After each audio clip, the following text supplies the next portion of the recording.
something to show you in my bag. Who likes bugs? Anybody like bugs? Me. Do you? I do. You do? I saw a bug in my closet. Really? Did you scream? No. Because I have a spider. You did, a great big spider. Wow.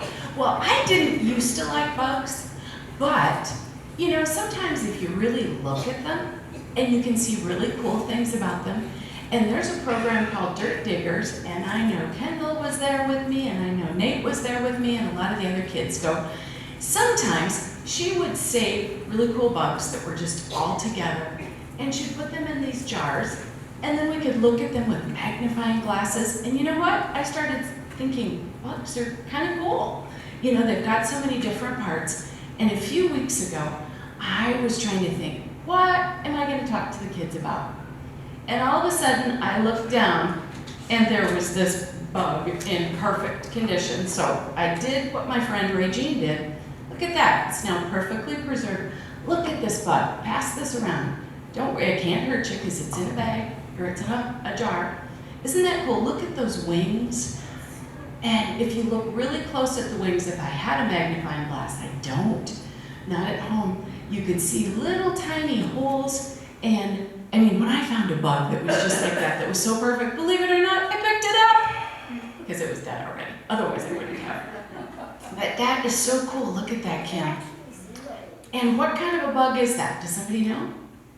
It's a dragonfly. Dragonflies come in many different kinds, but this is, I forgot the name of it, but I looked it up. This is a kind of a dragonfly. And I'm actually going to give this to my friend Regine, and she can put that in her Dirt Digger stuff, because that is so cool, and it was so perfect. It's not broken at all.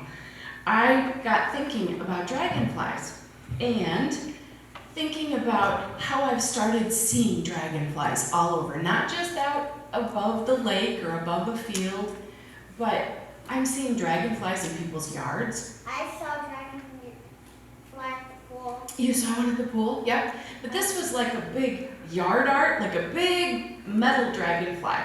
Other people make dragonflies out of rocks, and I've even seen people with dragonfly tattoos, and a lot of different symbolism for on your clothes.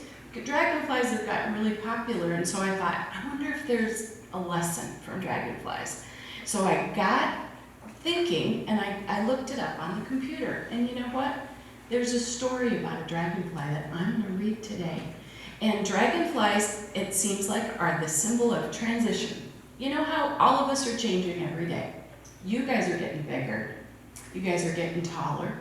All of us, hopefully, we're all working inside on our transition. We're trying to get to be a little bit more like Jesus every day. We're trying to learn a little bit more. We're trying to share more and help others and love others more, learn about Jesus.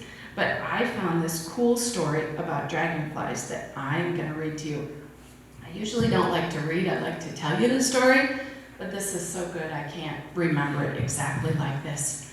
So one day, in a little pond in the muddy water under the lily pads, there lived a little water beetle, and he was safe and happy in his own little community of beetles.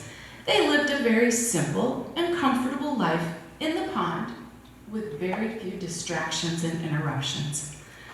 But once in a while, great sadness would come into their community when one of their fellow beetles would all of a sudden climb up this great stem of a lily pad, and he'd never come back. They just didn't know what happened to him, but all of a sudden their friend would be gone forever. Then one day the little water beetle himself felt an irresistible urge to climb up that stem. He was determined that he would not go away forever. He was going to go up, see what was there, and come back. Tell all of his friends what he found up at the top of that stem. So one day, when he reached the top of that stem, he climbed out of the water, and now he was on the top of the lily pad. He was so tired and the sun was so warm, he decided to take a nap. So there sat the little water beetle taking a nap. But he changed.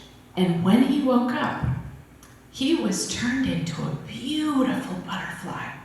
He now had wings and a slender body, and he was made for flying. So he decided to fly, and fly he did. He soared around, and it was so beautiful. It was a beautiful world, far better than where he had came from. Then one day, he all of a sudden remembered he had to go back down to tell his friends what he found. But all of a sudden, his body was not designed to go back into the water. He had to stay in this new world. And someday, he knew his friends would join him. And I knew I was going to cry. I knew it. I thought maybe I'd be able to tell it without crying, but I didn't. So I thought this was a great story about transition and change. We are all changing. We are all getting better. And someday, we will even be better yet. And so I found a verse in the Bible that I want to read. And it is found in 1 Corinthians and written by Paul.